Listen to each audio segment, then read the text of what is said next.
I had reconciled myself to what I knew was going to happen next.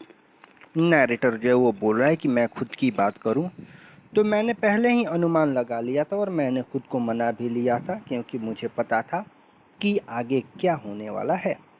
Oh please sir, she asked the curator. उसने curator से पूछा, मे I have my Baba back?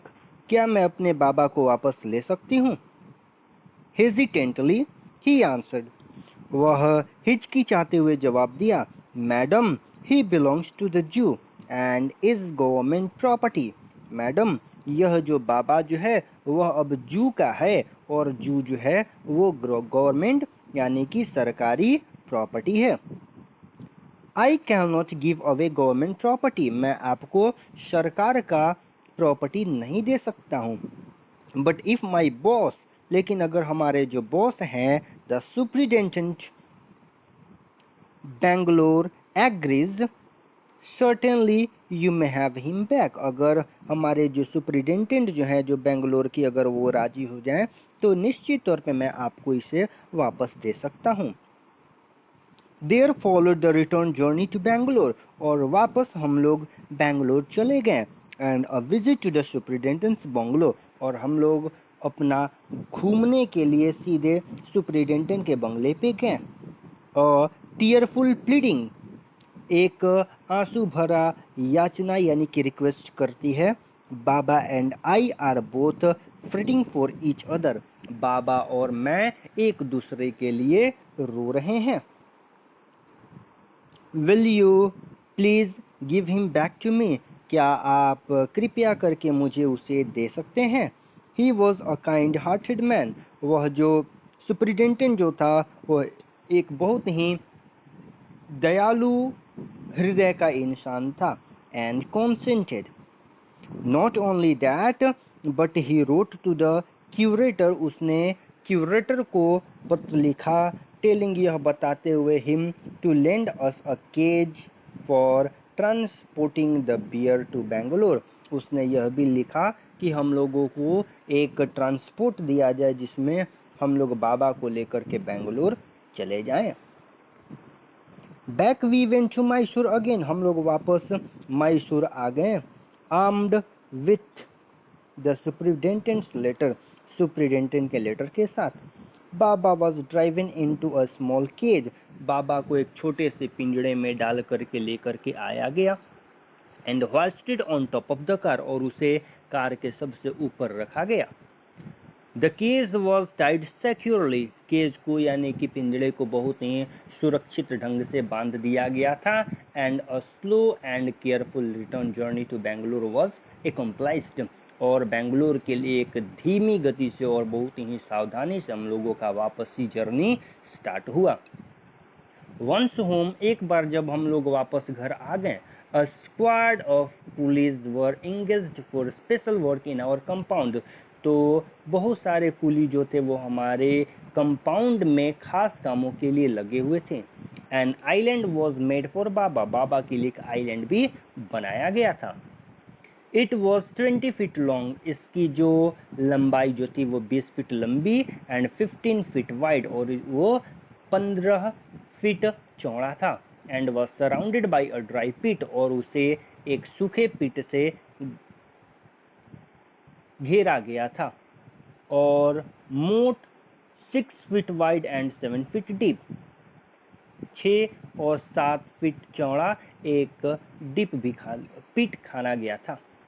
A wooden box that once housed fowls was brought। एक समय जिसमें कभी wooden box में fowls को रखे जाते थे उसे लाया गया था।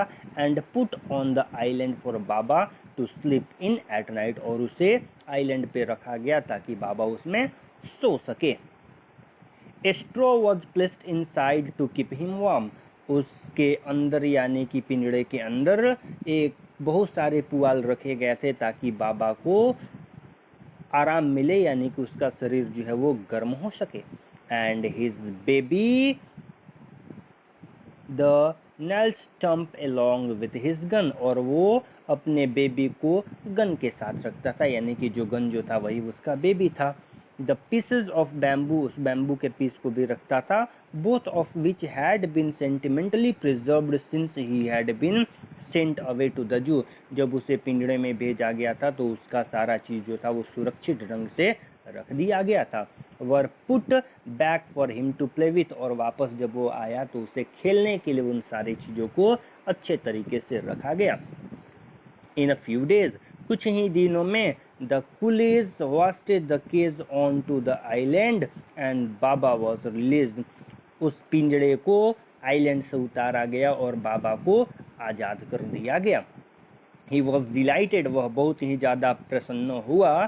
Standing on his hind legs, वह अपने पैरों पे खड़ा हुआ। He pointed his gun, उसने फिर अपने गन को इशारा किया। एंड क्रैडल हिज बेबी, और वो अपने बेबी को क्रैडल यानी कि हिलाया।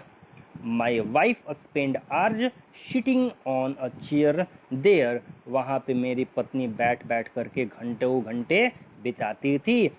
While he sat on her lap, और उस समय जो बाबा जो था वो उसके गोद में बैठा रहता था। He was 15 months old and pretty heavy too. वह 15 महीने का हो चुका था और वह लगभग बहुत ज़्यादा सुंदर भी हो गया था।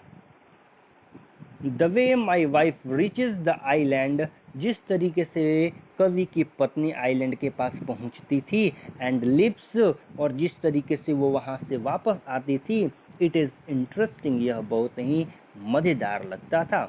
I have tied a rope to the overhanging branch of a mango tree, कवि ने एक रस्सी को बांध दिया था उस आइलैंड से और उस मैंगो ट्री पे। Putting one foot in the loop, she kicks off with the other to bridge the 6-foot gap that constitutes the width of the surrounding pit. The return journey is made the same way. वापस उसके घूमने के लिए उस पर वो घूमता फिरता था। But who can say now, लेकिन कौन कह सकता है कि that a sloth bear has no sense of affection, कि एक जो स्लॉथ बियर जो है उसमें स्नेह का भाव नहीं होता है।